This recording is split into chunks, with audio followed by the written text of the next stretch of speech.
Bonjour à toi, j'espère que tu vas bien. Je te propose aujourd'hui une vidéo qui est en lien avec la saison mais qui n'est pas en lien avec mon décor. Je suis désolée. Je voulais te trouver un sapin pour mettre derrière moi ou quelque chose, mais bon, je suis au Mexique, donc à part des palmiers, je n'ai pas grand chose à disposition malheureusement. Mais je voulais quand même te faire cette vidéo parce que je pense que ça pourrait t'intéresser juste avant les fêtes. Aujourd'hui, on va parler de comment préparer l'arrivée des fêtes, comment bien les vivre et surtout comment bien réparer, on va dire, cette période.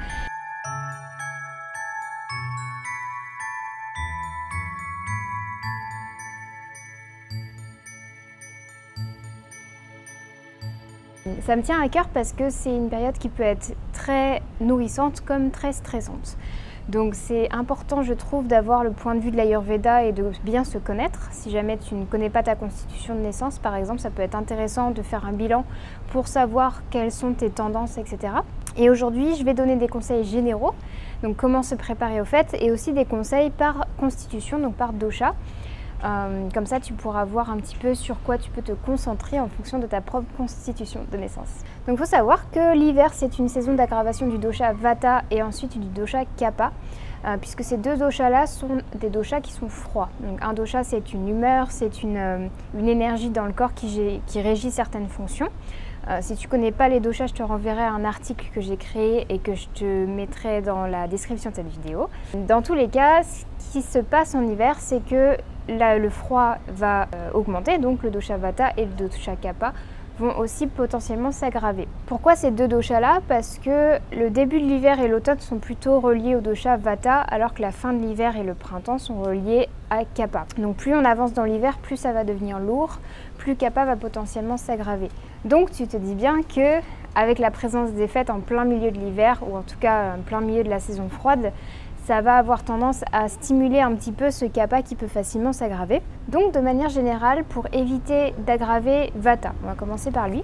Vata, il va être très facilement perturbé par le stress, par le manque de sommeil, par le manque d'alimentation, par les voyages, etc. Donc si jamais tu voyages pour te rendre chez de la famille, chez des amis, etc., fais bien attention à ce dosha-là s'il est dominant chez toi. Donc ça va être notamment ne pas lésigner sur le repos. Donc si jamais tu manques de sommeil, c'est pas une période pour couper encore plus sur ton sommeil puisque c'est un moment où tu vas avoir besoin de te régénérer. Vata a aussi tendance à avoir un feu digestif qui est assez irrégulier.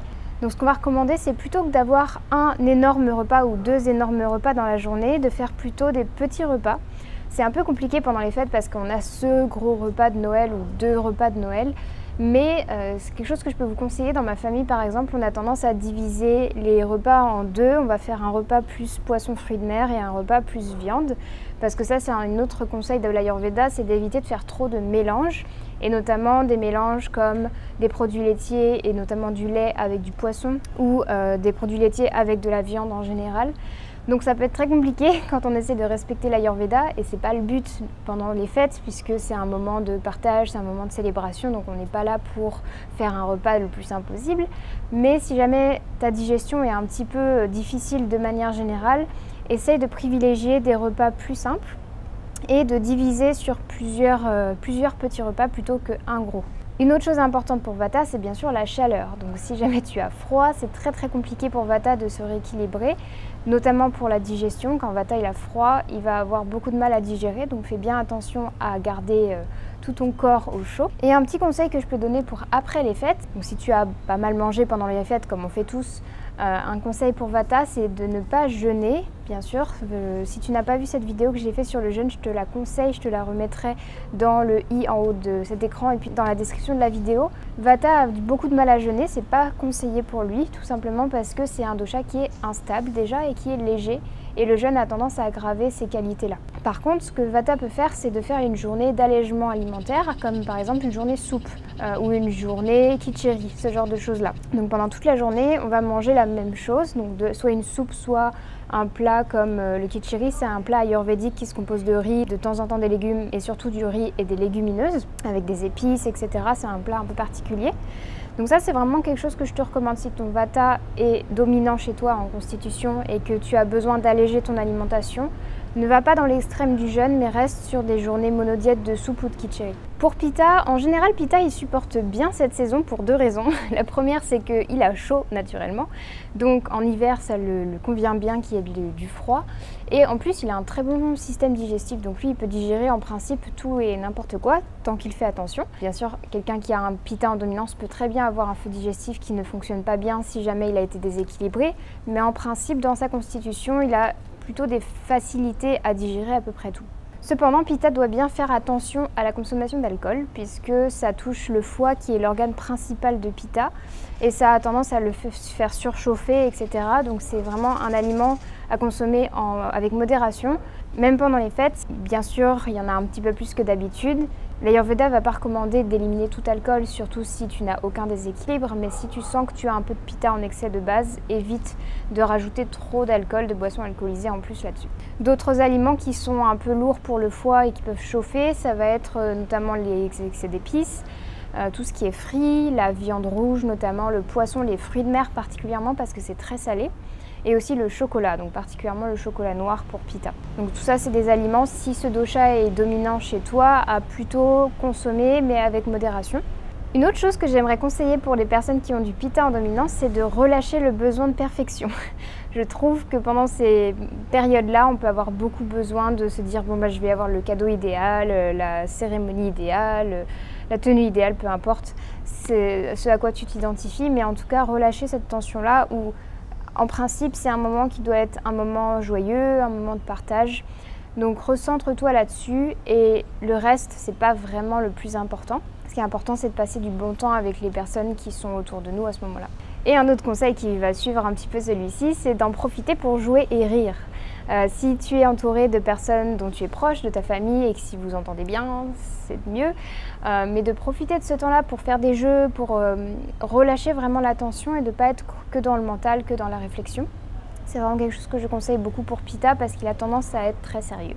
Enfin, pour le dosha Kapha, ce qui est un peu délicat pour ce dosha-là, c'est qu'à peu près tout dans cette saison l'aggrave, puisque le froid aggrave Kapha, l'excès d'aliments aggrave Kapha, l'excès d'aliments gras et lourds, etc., ce qui est un petit peu le thème des célébrations de fin d'année. Mais il y a quand même la possibilité de faire attention à ce dosha-là, notamment la possibilité de manger un petit peu de tout pendant la célébration, pendant le repas, mais un petit peu.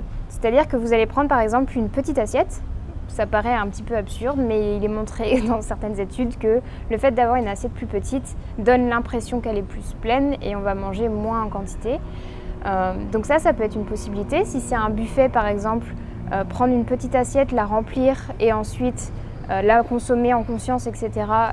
Avant de se resservir, etc. C'est toujours des bons conseils. Je dis ça parce que Kapha, il a besoin de faire attention à la quantité de nourriture qu'il mange puisqu'il peut facilement absorber et garder en fait tous les nutriments. Donc ça ne veut pas dire on ne se fait pas plaisir pendant les fêtes, c'est absolument pas. Mais c'est tout simplement si jamais tu sens que Kapha est déjà gravé chez toi et que tu veux faire attention, tu peux utiliser cette technique-là où tu manges ce que tu as envie de manger, mais tu fais juste attention aux quantités. Une autre chose qui est intéressante pour Kapha, c'est intéressant pour tous les doshas, pour toutes les personnes, mais c'est particulièrement le cas pour Kapha, c'est de faire une marche digestive. La marche juste après le repas est très conseillée en Ayurveda pour stimuler la production d'enzymes digestives et le bon fonctionnement de notre transit. Donc c'est un très très bon conseil pour Kapha qui en plus a besoin de bouger. Il a besoin de marcher pour ne pas s'embourber. Typiquement la sieste postprandiale, c'est le pire truc à faire pour Kapha. Pendant cette période, faire des activités stimulantes, que ce soit au niveau physique ou au niveau intellectuel, c'est vraiment intéressant pour Kapha puisqu'il a tendance à rester dans sa zone de confort, à rester stoïque, on va dire, immobile. Donc faire des activités qui le stimulent un petit peu, qui le font sortir de chez lui, ça peut être une bonne solution. Une autre chose que tu peux faire si Kapha est dominant chez toi et que tu sens que la digestion elle est un peu difficile après les repas, si déjà tu as suivi le conseil d'avant, ça ne devrait pas trop arriver, mais si c'est le cas, tu peux consommer des plantes amères après le repas pour favoriser la digestion. Donc tu vas avoir une qui est très connue, le curcuma. Tu peux te faire une infusion de curcuma tout simplement après le repas. Ça a plusieurs fonctions. Déjà, ça va t'aider à digérer, mais ça va aussi permettre de couper les envies de sucre. Parce que ce qui peut arriver parfois lors de ce type de repas, c'est qu'on n'a plus du tout faim, on est complètement plein déjà, mais il y a cette envie de sucre qui revient et on va avoir envie de se resservir pour combler cette envie de sucre. Or, si on prend une plante amère, l'amertume compense le sucré. selon l'Ayurveda, selon la théorie des 6 goûts. Donc consommer des plantes amères, que ce soit aussi de la salade, des plantes vertes, etc., ça va aider à digérer tout ce sucre qu'on a consommé avant. Et quand je dis le sucre, c'est pas forcément le sucre en lui-même, c'est le goût sucré. Le goût sucré englobe beaucoup de choses, donc tout ce qui est sucre lent, sucre rapide, sucre complexe, etc., mais aussi les lipides, la viande, tout ça, ça fait partie du goût sucré, c'est le goût qui nourrit selon l'Ayurveda.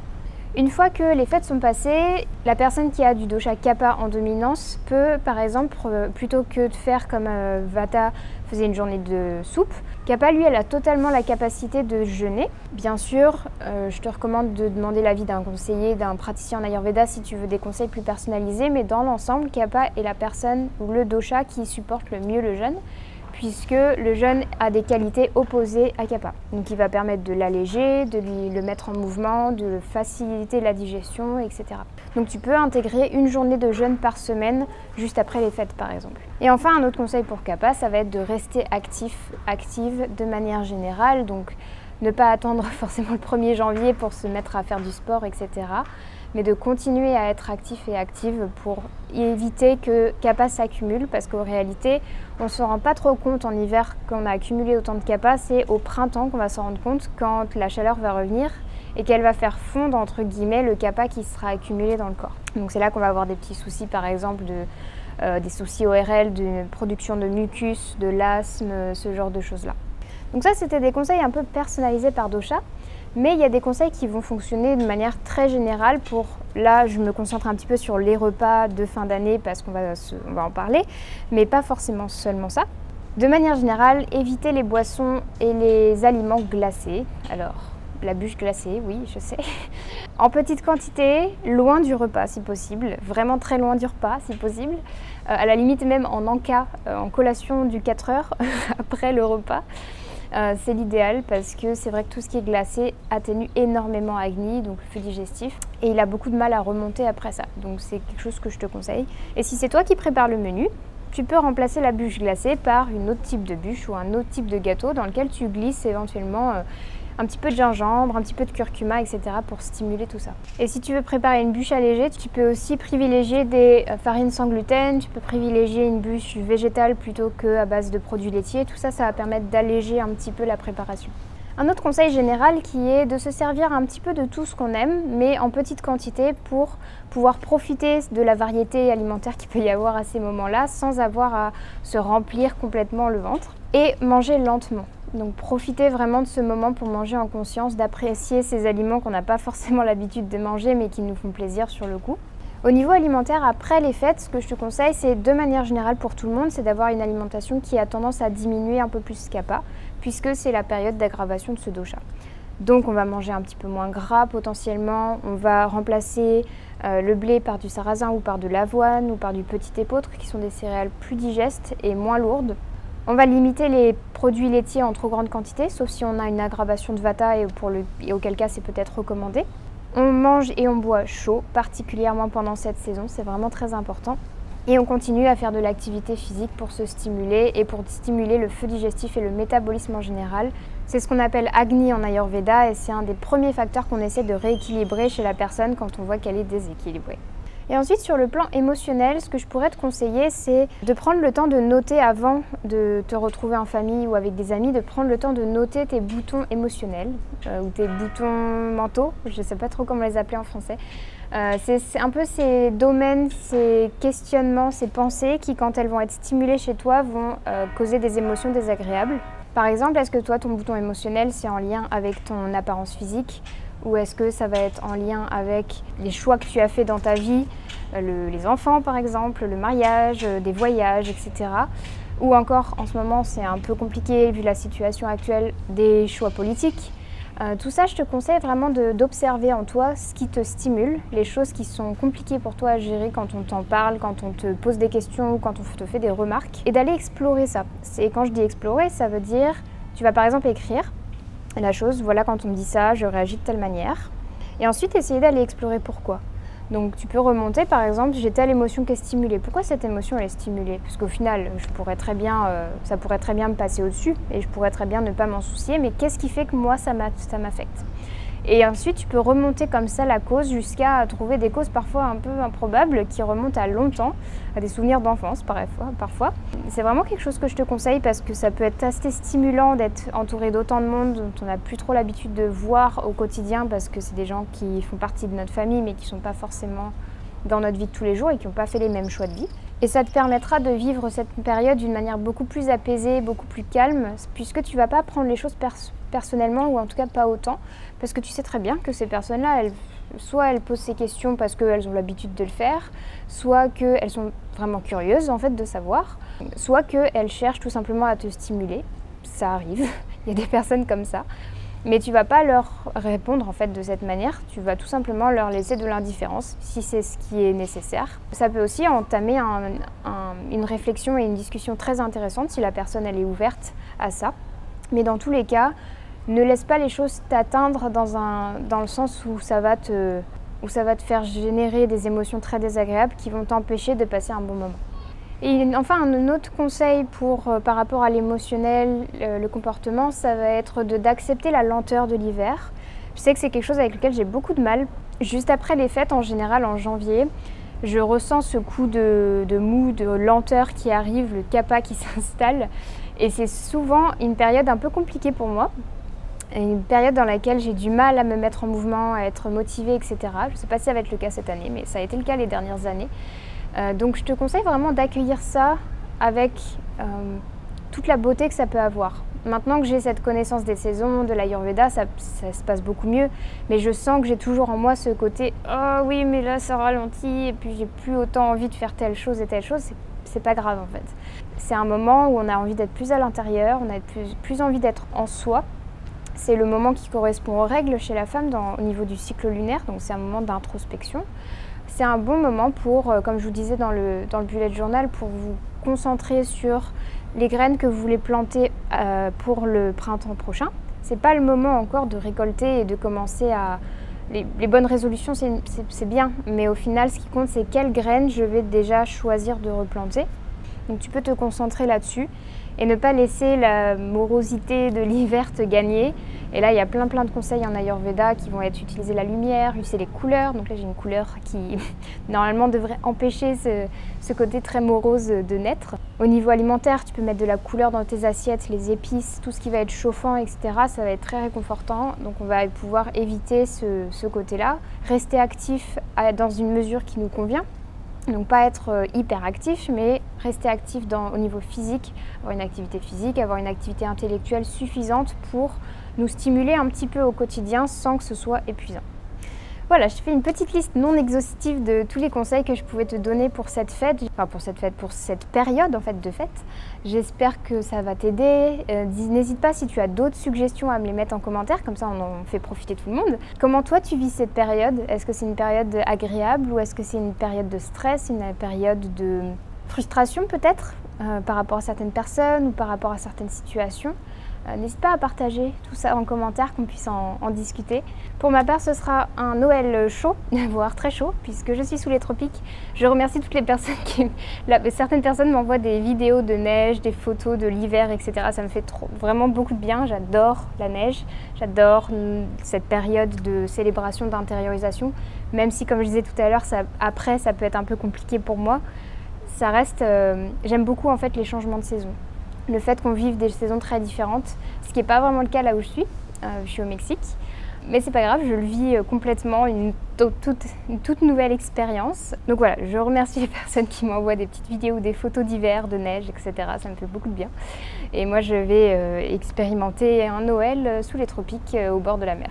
Voilà, j'espère que je pourrai t'apporter un petit peu de chaleur et un petit peu de lumière avec mon mur jaune juste derrière moi. Je te souhaite une très belle journée, une très belle soirée et de passer de très belles fêtes de fin d'année. Prends bien soin de toi.